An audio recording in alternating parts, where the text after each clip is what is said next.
Hello everyone, how are you? Good. I appreciate you taking the time to come out. Like Josh said, we've known each other for a few years now. As you'll get to see, I'm also a real estate investor, just like all you guys. I have a few doors, and I've spent the last 3.5 years at MCL Construction.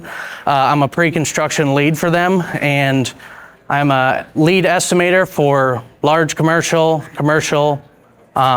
ground-up development projects. So I get to see a lot of the numbers and get to build a lot of prices, and I've really learned the language of estimating and something I'm really passionate about. So I'm excited to teach you guys some stuff today, and hopefully we can teach you something.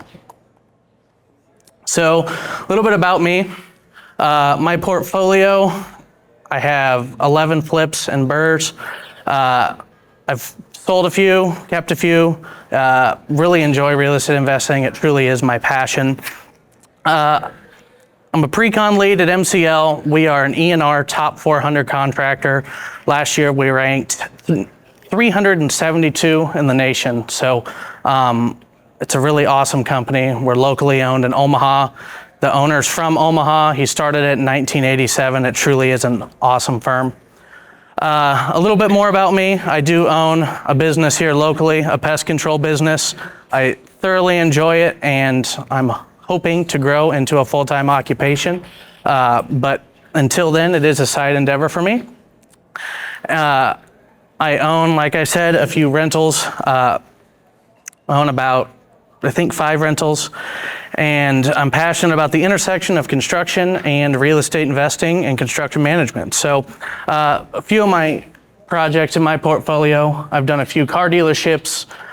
We've done facility buildings. I've built a fountain at Creighton University, and a lot of other interior projects. So I've been able to see a lot of cool things, see a lot of different experiences in construction, and really give me a good perspective in real estate.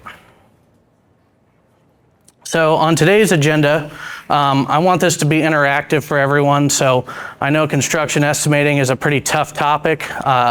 It's one of the biggest things in everyone's business that they deal with. So I'm hoping that everyone can take some stuff from this and apply it to their business. A few things we're going to touch on is estimating theory.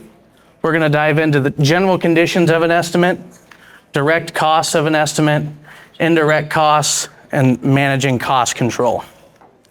Want to get you guys involved a little bit. What are some of the things that you guys struggle with construction estimating? Math? What else? Time frame? Good, good. Contractors on time. That's a good point. Very good point. What else? What have been some of the headaches that you guys run into? Like little things like drywall screws and like door locks and stuff. Yeah, great point. Great point. Missed scope. Huge. There's so many things. And those are all very valid. The list goes on and on for how many different things that you can miss, things that get thrown at you, things that you can struggle with, stuff you might not understand. And you know, honestly, sometimes that doesn't even go away, but there's good ways to manage it. So estimating theory. The first thing that I like to teach people when it comes to estimating is the CSI master format. The CSI master format is a standardized system to organize construction projects. The system organizes trades in a uniform layout to make interpreting and analyzing an estimate simple. Think of this as the language of construction. So it's a format, it's a template, it's an order for one person to put something together and another person to be able to read it. Similar to a profit and loss statement, a balance sheet, there is a language to it. So that's one of the best resources to start with, is learning and implementing the CSI master format. I brought a couple items to pass around here. So this is a template for a CSI master format. This is actually an example estimate that I brought. Just because it's too much to post on the PowerPoint, but I wanted everyone to be able to see this. So I'm going to pass this around. Just go ahead and take a look at the formatting of this and everything amongst it. It really helps you understand how things are broken out, what goes where, And it really, once you see it, it clicks. So one of the best places to start is the CSI master format. Correct versus incorrect estimates. It sounds cliche, but once you learn the master format, you'll be able to pinpoint incorrectly formatted estimates. Not to say that those wrong estimates are bad or wrong, but it's difficult to speak the language and to understand and know inclusions and exclusions. So following this, we're going to touch base on the theory of that and how it works, and then crafting the right estimate.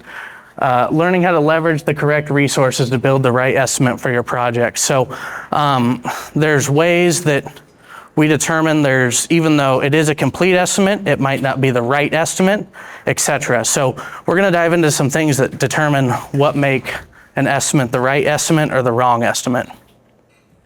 So diving into the CSI master format here, you can see we have divisions 1 through 99. It's mainly 1 through 26 and it skips a couple.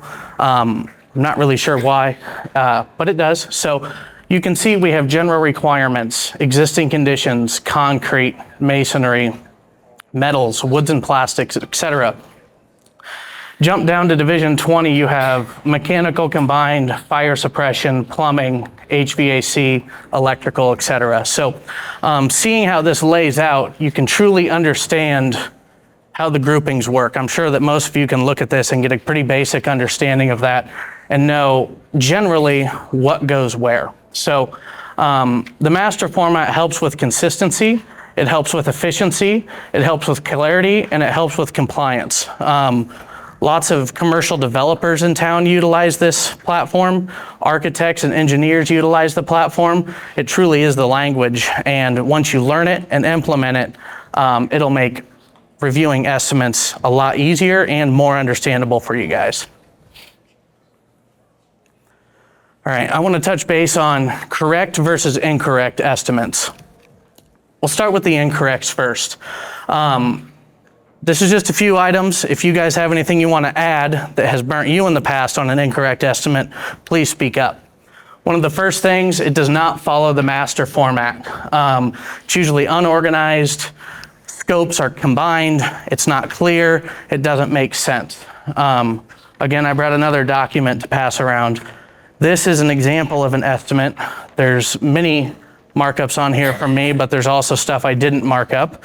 But there's lots of things in here that you can understand why that's not necessarily a correct estimate and why that one over there is. The GC is not willing to provide sub backup. We operate on an open book basis, and what you see in the estimate for a plumbing cost or an electrical cost or solid surface, that should be what your general contractor is showing you. If they're marking it up, that's not necessarily wrong or indifferent, that's their choice, but it's not open book and it's not clarity. So we always request sub backup, and it's a really good habit to get into, and it makes sure that you're working with the right bidders and estimators and subs as well. GCs are general contractors are calculating general conditions as a percentage instead of tailoring it to the project. And we'll get into that in a bit. The prices usually exclude a construction contingency. General contractors provide a lump sum price. They usually have multiple trades and scopes incorporated into a single line item, and it's not on a company letterhead. Again, not to say that all those things are bad, but in my opinion, that's what makes an incorrect estimate. And I think when everyone starts to learn what they're looking at, they would agree with us. Things that make a correct estimate: following the CSI master format. That makes everything better for multiple reasons. They follow the open book theory, and they can provide subcontractor backup. The general conditions are calculated individually to the project. The project includes a construction contingency, and the project includes scope clarifications. Those are just a few of the items that can help you identify what we deem as a correct or a qualified estimate. All right, so building the right estimate, there's a lot that goes into that. Really, it starts with at the top with your general conditions. General conditions are calculated specifically to the project. A lot of the times you're going to have a lot of general contractors who will put a lump sum amount to their general conditions, which it can work, but you'll want to build those general conditions specific to the project. So think of things like management, supervision, job site deliveries, temporary toilets, temporary power, etc. Every project is going to be individualized, and there's not a one percentage fits all, especially as you grow with economies of scale. So making sure your general conditions are dialed in. Your estimate coincides with the construction schedule. So as you guys mentioned back there, schedules are huge and everything. And most general contractors are going to build their estimate based off of a provided schedule. So making sure that your estimate coincides with their schedule and et cetera is huge.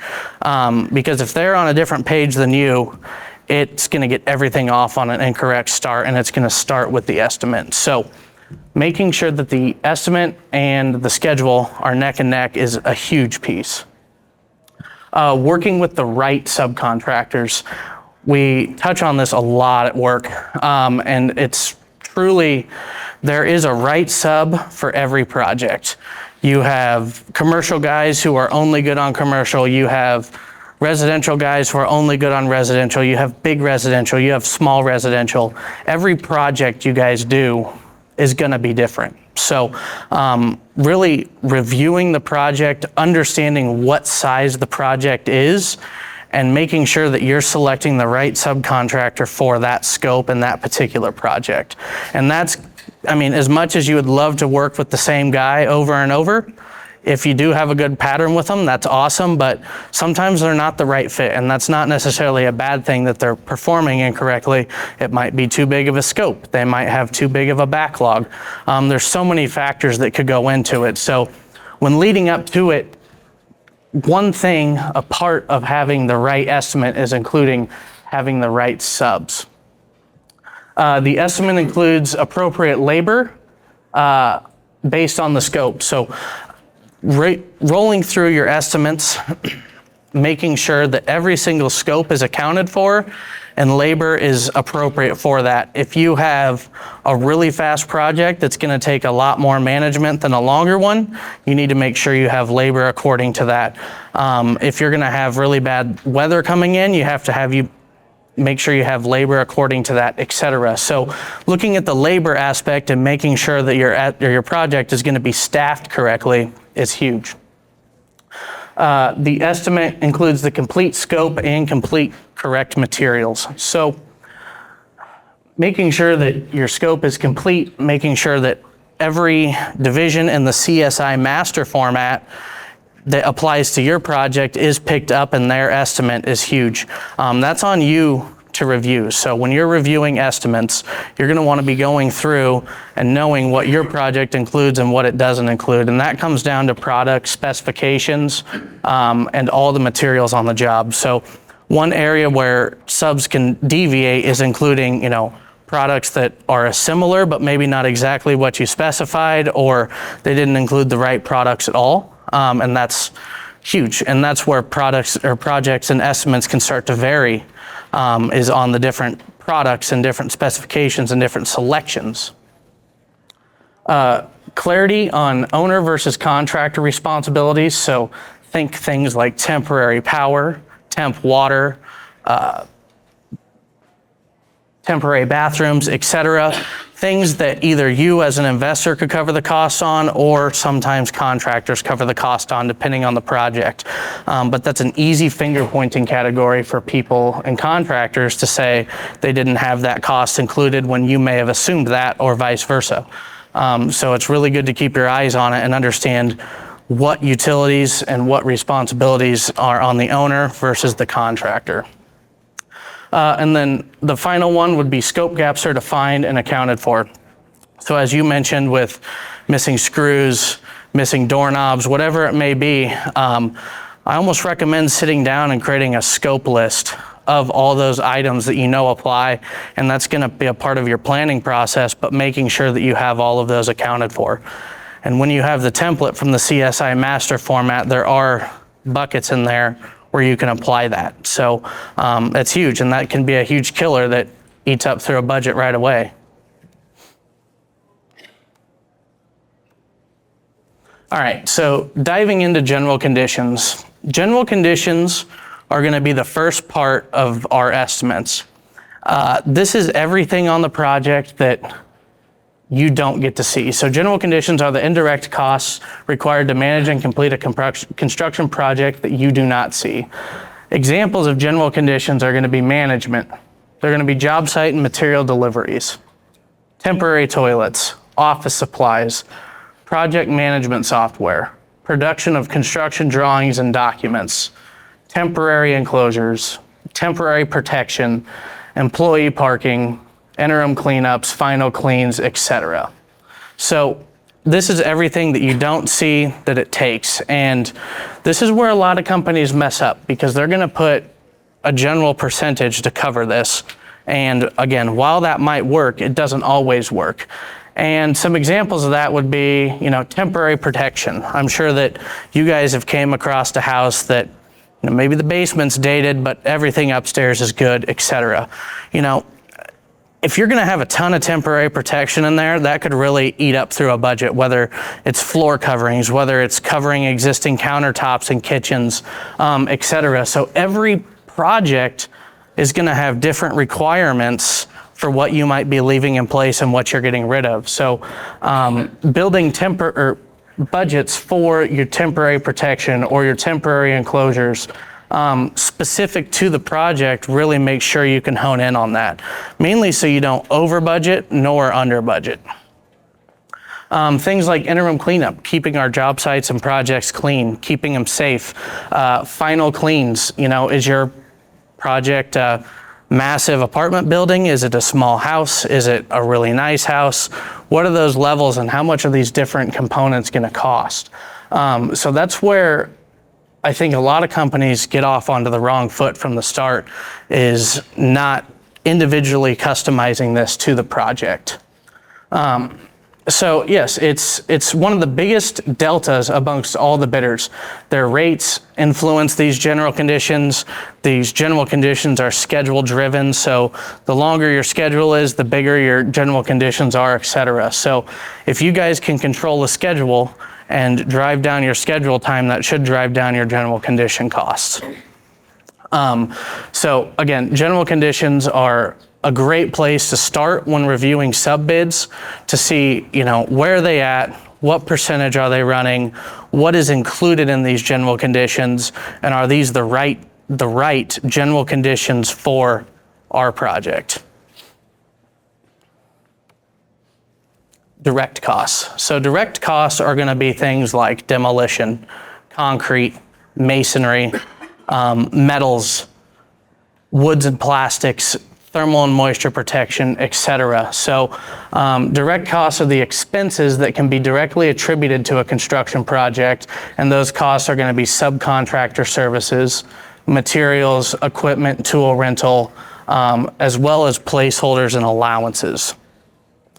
Placeholders and allowances, that's a good one. So we don't always have placeholders and allowances, but a lot of times contractors can miss placeholders. That's for something where you're going into a project and you might not know how much something's going to cost, whether you have something behind the wall or you couldn't get a bid on it or whatever. We know something's going to need to be in there, but we don't know what. So we have to put basically an educated plug in the budget. But those plugs are going to be in the direct costs. So us as real estate investors, we're essentially buying these subs through a general contractor. Just keep in mind that outside of conducting a competitive bid process, GCs should not and do not have control over these costs. Again, as we're not wanting to see markup on our GCs sub numbers, that's why. So they have no control, but they can put a, I'm sorry. They have no control over the process, but they can rely on their sub network. So having a larger pool of subcontractors will result in a higher chance of working and finding lower sub costs. So keep that in mind when working with GCs. You know, it's good to work with the small guys because they can keep their costs down. But on the other side, when you're working with bigger, more established companies, they might have a way bigger net to cast and catch pricing. And really the majority of the cost is going to be controlled in the direct costs. So if you can get out to more subcontractors, you're going to get better results on your direct costs. Owners can and should request subcontractor estimate backup. I'm going to pass this around. This is something that we provide for not all of our owners, but it is something that some owners provide, and this is sub backup. So basically, when I say you as investors are buying a sub, your estimate directly reflects what the subcontracts say. So it's completely open book. So this is an example of a stack of bids that the owner wanted all the sub bids returned along with their schedule of values and clarifications from the CSI master format. So I always recommend getting sub backup. It not only makes sure that you can clarify what the general contractor has, but also what your subcontractors have to really make sure you're being covered. And if there's any small or specific inclusions or exclusions in their estimate, that you understand what they've got. The price you see on your estimate should be the price of the subcontractor's estimate to the general contractor. If these do not match up, your general contractor is marking up the costs. Again, most GCs don't mark up subs as the cost for the management of these subs is actually up in the general conditions. Once you understand your formatting, the management where most small companies think it needs to be on markup is actually up in your general conditions under supervision and management. So understanding why you don't need to mark it up, that's why. Indirect costs. So indirect costs are going to be things like your plan review and permit costs. We all know that's not fun, but it's a part of the project and there's expenses associated with it. So again, those are some costs that are out of the general contractor's control. That's usually deemed by the city and it's more of a pass-through cost. But those are going to be on your indirect costs. Builder's risk insurance for your projects. Sometimes owners choose to have their own builder's risk. It's standard for us to include it, but that does not have to be. You can provide your own, and it's a little bit of a way to save money, but not much. So builder's risk, design contingency. Design contingency is more for projects early on in the design budget and process. You guys might run into this when you're underwriting deals early on and you don't know exactly what finishes are going to be chosen, how the plans are going to come back, et cetera, but you want to keep the project rolling. You can include a design contingency, and then as your project progresses, you can slowly back that contingency out. Doing so allows you to kind of keep the process rolling. If the project gets a little bit nicer, you can tap into that contingency or remove it entirely and hopefully keep your project on budget as you go through the different stages of budgeting. Construction contingency, this is a huge one. So many companies do not include a construction contingency, and I would say hands down that's probably the most important thing. Even if you don't use it, that's fine. It's one of these items that it's only billed for if you use it. But it reduces so much risk. And it's one of those things that needs to be calculated on every project, and each contingency should be a little bit different depending on the project. Projects that are old or, really damaged should probably carry a higher contingency than, something that's 10 or 15 years old or something that's minor cosmetic. But so many times I see, construction estimates without contingencies, and to me that's, shows risk and it's just not worth it. And then finally, the contractor fee. The percentage is set by the bidding contractor. This is one of the spots that general contractors can get competitive on their pricing. Along with general conditions, they have some control up there. Fee is where everything's at. The fee can range anywhere from 3 to 10%, and the fee is traditionally set by risk, that contractor's backlog, the competitors involved, etc. It's set on a case-by-case basis. And one pro tip that I see a lot of is if you're working with a contractor on a frequent basis, it is a common practice to see people set a negotiated fee. So the indirect costs, there is some control from the GC, general contractor side of things. Not a ton, but the back page can totally set up your project. Between the construction contingency and having a good fee, I mean, so much money can be saved there.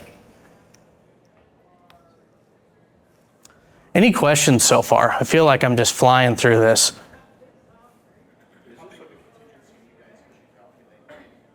Anywhere, design or construction? Construction, anywhere from 3 to 7%, depending on the risk. And that's going to be 3 to 7% of your general conditions plus your direct costs. It's going to be 3 to 7% of that. It could go up to 10. I have seen it go up to 10 before. It just depends. Anything else? No? No worries. Managing cost control. So this is just some ways that you guys as real estate investors can try to put your best foot forward in managing this. Practices to improve and manage cost control with our estimates. Conduct site walkthroughs. I know it's difficult when you guys are looking at a house on the MLS, or you might not have time to go through, or there's tenants, whatever the situation may be. Either conduct a site walkthrough or by yourself complete an extremely thorough survey and take tons of photos. I know you guys do that and it's great, but nothing replaces a walkthrough.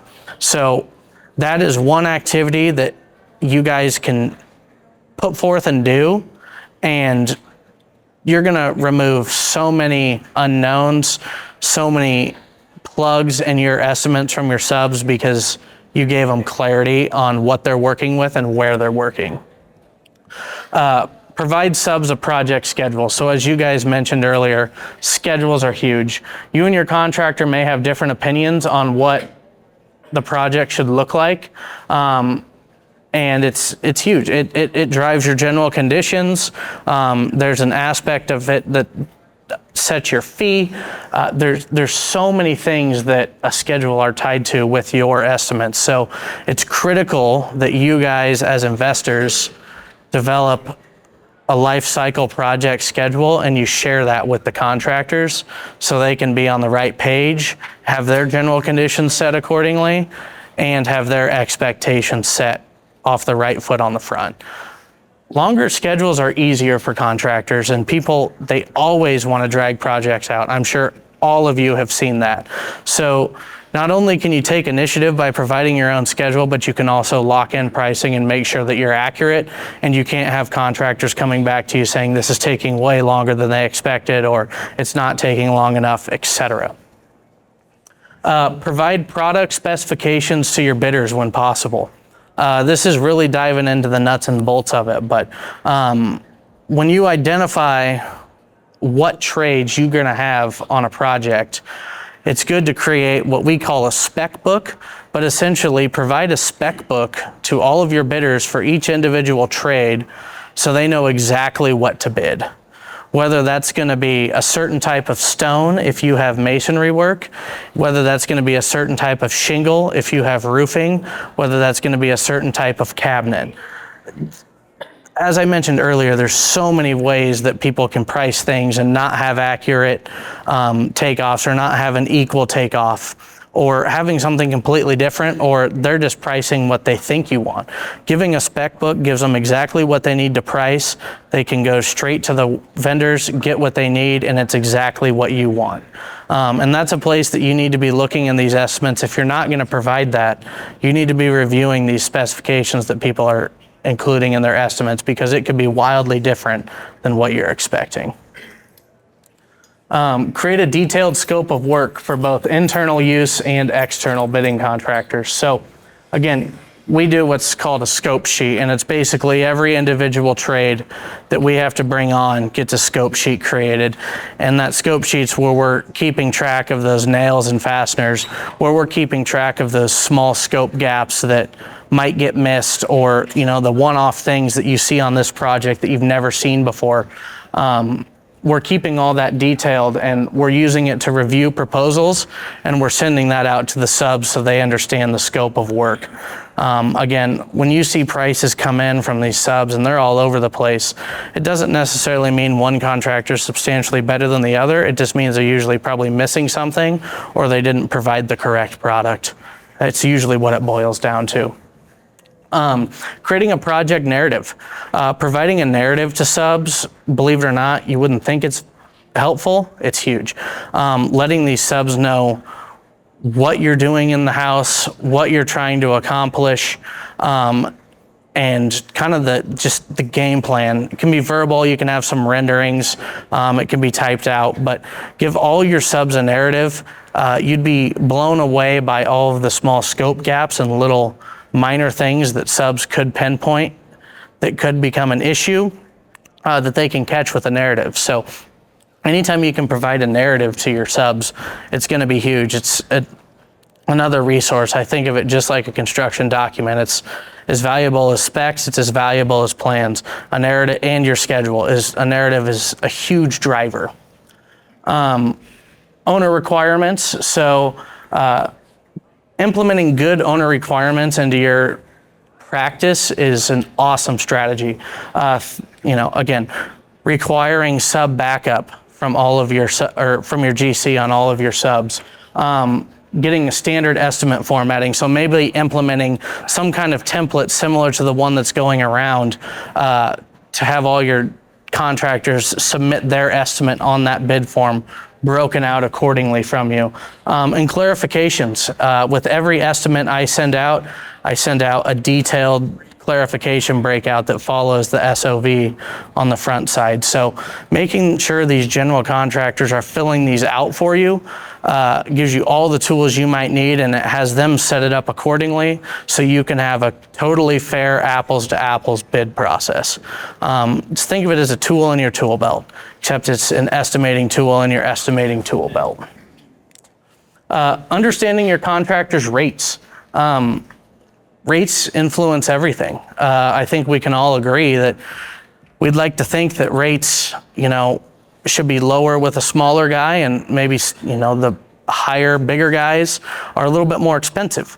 That's to company, obviously, but their rates are how they build their general conditions. Their rates are how they figure their self-perform, and their rates are how they figure their contractor fee. So it's always good to understand what they've got, how they came to their number, what their rates are, and then it gives you a baseline of negotiating. But if you know their rates and you see their schedule of values through the master format, you'll be able to really see how small incremental movements of trying to value engineer a sub-cost or finding someone that truly is a lower rate or cheaper, how it truly does affect your general conditions, how it affects your costs, and how you can implement that with cost control. Another good way, we touched on it earlier, but a way to manage cost is tendering a competitive bid process. Make sure you get your project out to a very wide broadcasted spectrum of subcontractors, and make sure that they're bidding per your documents, and do a competitive bid process. It puts a little bit of heat under the subs to make sure they're giving you their best pricing. It ensures to you that you're getting your best pricing. And it's one of the few things that you can do to actually try to drive that cost down outside of material specification adjustments. It's huge. And it also, just the bigger your network is, the better pricing is going to be on everything. So I always recommend on every single project to just broadcast wide and far to as many subs as possible. And then conduct in-depth, detailed estimate reviews. Does the price include your specified products? Does the estimate reflect the construction schedule? And mainly, did they miss any trades? It's huge. And I would say reviewing their proposal is just as important as everything we've talked about leading up to this, reading their proposal, but reviewing it for all the specifications, making sure all the scopes are in there, making sure it matches schedule is critical. And that's one thing, again, that you can control and make sure that when you have 2 bids coming in or 3 bids or 4 bids, that you're reviewing them thoroughly and you're reviewing them on an apples to apples basis. And then creating an estimating toolbox. When working with construction vendors to review and qualify prices, there are a few assets that can be leveraged to assist you with reviewing. Again, maintain and create a thorough and wide sub-vendor list. I mean, this is, again, on the maintenance and management side of things, but also for bidding. I mean, I'm not meaning to beat a dead horse here, but the best way to get good pricing is to broadcast wide. And having a good vendor list that you maintain, you continuously add to, and you're continuously touching base with these sub-vendors is going to give you the absolute best odds to get good pricing. Create scope sheets for every project. So create a detailed set of scope sheets for the whole project, including every single trade. Put all of your sub bids under that for that trade and review that trade entirely when it's time to come in. Scope sheets are your one opportunity to capture all of those hidden expenses, capture all of those small expenses, and compare bids, and that's truly the best way to do it. Provide bid forms to subs. We touched on that earlier as well, but think about integrating a schedule of values and a clarifications template and making sure that they're filling that out apples to apples. So when it's coming back to you, you get to review everything apples to apples and you don't have to dissect these jobs and these estimates and these numbers and understand what they are. If they set it up for you correctly, it makes your time easier, faster, and more accurate. Do an internal quantity takeoff. So when you're building this estimate and you're getting pricing from subs, it truly is your responsibility to go through and make sure that you have accurate takeoffs for here's how much base we need, here's how much carpet we need, here's how many square feet of paint we have, here's the lineal footage of cabinets, square footage of solid surface, et cetera, through every trade. One way to really make sure that you're getting accurate numbers and they're correct is if you know your project inside and out, and you go through and do those takeoffs and you do those reviews on everything that you've got, you'll make sure that when you're reviewing their estimates and you see their quantities are matching up to yours, it's guaranteed accuracy. And the following thing, implement tools such as Microsoft Word and Excel. Use those for templates and assets to make sure that, again, you're using consistent items throughout your whole process. And Bluebeam. Bluebeam is a fantastic software for PDF work. You can scale it and you can create blueprints on it. You can review blueprints on it. You can mark up blueprints. It's an awesome tool. And it really lets you harness doing a lot of construction-based activities in one software. So I highly recommend Bluebeam. And then just to recap, the value of improving your estimating process. When implementing an accurate estimating process, you set your project up for success for all the activities that follow. The correct estimating allows for accurate comparison of subcontractor bids. Correct estimate setup allows implementation of a clean value engineering process if needed. This allows for a clean handoff process to your project management team. This sets the process up clean for progress billing and final billing. A quality baseline estimate sets the starting line for quality historical data collection, and it creates one more input to your underwriting strategy that can be proved and made more accurate. I feel like I buzzed through that. I apologize. No, that's good. Open Q&A. What do you guys have? Now that we've dove through this, I feel like I threw a ton at you. What questions do you guys have regarding that? That CSI format, is that a software program that you guys have, or is it like a spreadsheet that you developed on your own? The It's just an industry type of thing? What is? Yep, it's an industry standard. Okay. I know you can purchase a book. It's a thick book. It's a textbook. And there's also resources that you can buy online. If you dig deep enough, you can find templates online. It's a pretty widely available resource, and I do urge everyone to look into it and try to implement it because it helps lay everything out perfectly. Yes? Can you give some examples of what you put into project narrative? Yeah, project narrative would be, let's just say you're looking at, let's say you've got your kitchen demoed, right? And you're gonna do a kitchen renovation. I would type something up along the lines of the intent is to renovate this kitchen, assume a tile backsplash, assume quartz countertops, assume, these cabinets here, where you may not have drawings.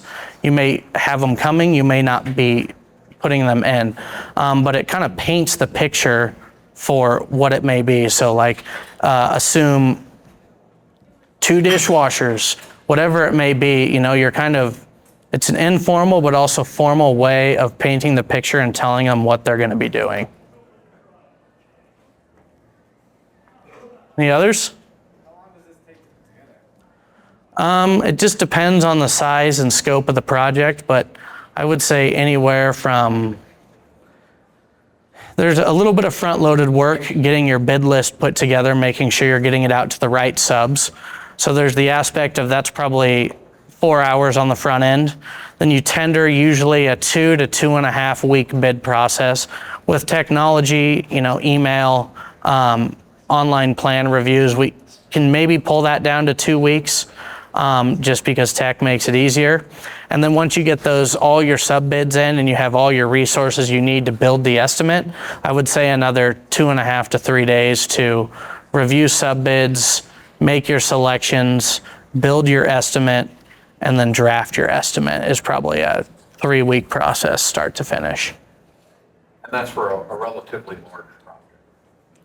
That's for about any project, to be honest. Okay. And the aspect of that is because subs are not receiving bids from just us. So we have to get it out to these people ahead of time so they can get it on their bid calendar. By the time you send your project out, and if you want something due next week, their bid calendar is already full. So the 2 weeks is more out of respect and courtesy to the subcontractors than it is to us internally. What kind of lead time do you usually have? For what? Before the project starts, before the contractor is supposed to begin work? It truly depends on the project and the development. I put together a conceptual estimate for a museum development a month ago, and they don't even think they'll break ground until spring of next year. But I've also had projects that fall on my plate the beginning of January, and they want to be moved in by the College World Series and have nothing. So again, that's not to beat on the general conditions, but the general conditions for that project were way more insane than other projects similar to it. But it could just vary. It truly depends on the project. But that's good to clarify to your subs when you're putting your project out on the market. What advice would you give for people that are out there finding out market deals, closing in 2 weeks, can't do any planning really, other than just whatever knowledge you have? Well, I would start by having a I would complete a survey. As long as you can get into the space, that's assuming you've probably got into the space at least once to meet with the customer. I would do a stellar survey. Based on that survey, I would choose the divisions that are going to be applicable to this project, and I would at least get a bid list drafted and ready to go. I would get any narratives or spec books figured out, and I would have all that ready to go the day you close. So then the day you close, you can start your bid process. It's about staying proactive. Yes? Is this in a map form or at all? The master format? No, I recommend for the easiest thing to do would go buy the book and the first. Or could I call you directly to maybe talk to you more about it? Yes, absolutely. I have cards. If any of you guys would like to touch base with me, you can either take a picture of that and call me or text me, or I have cards. I'm happy to get in touch, have you guys get in touch with me that way. Cool. Thank you guys. I appreciate it.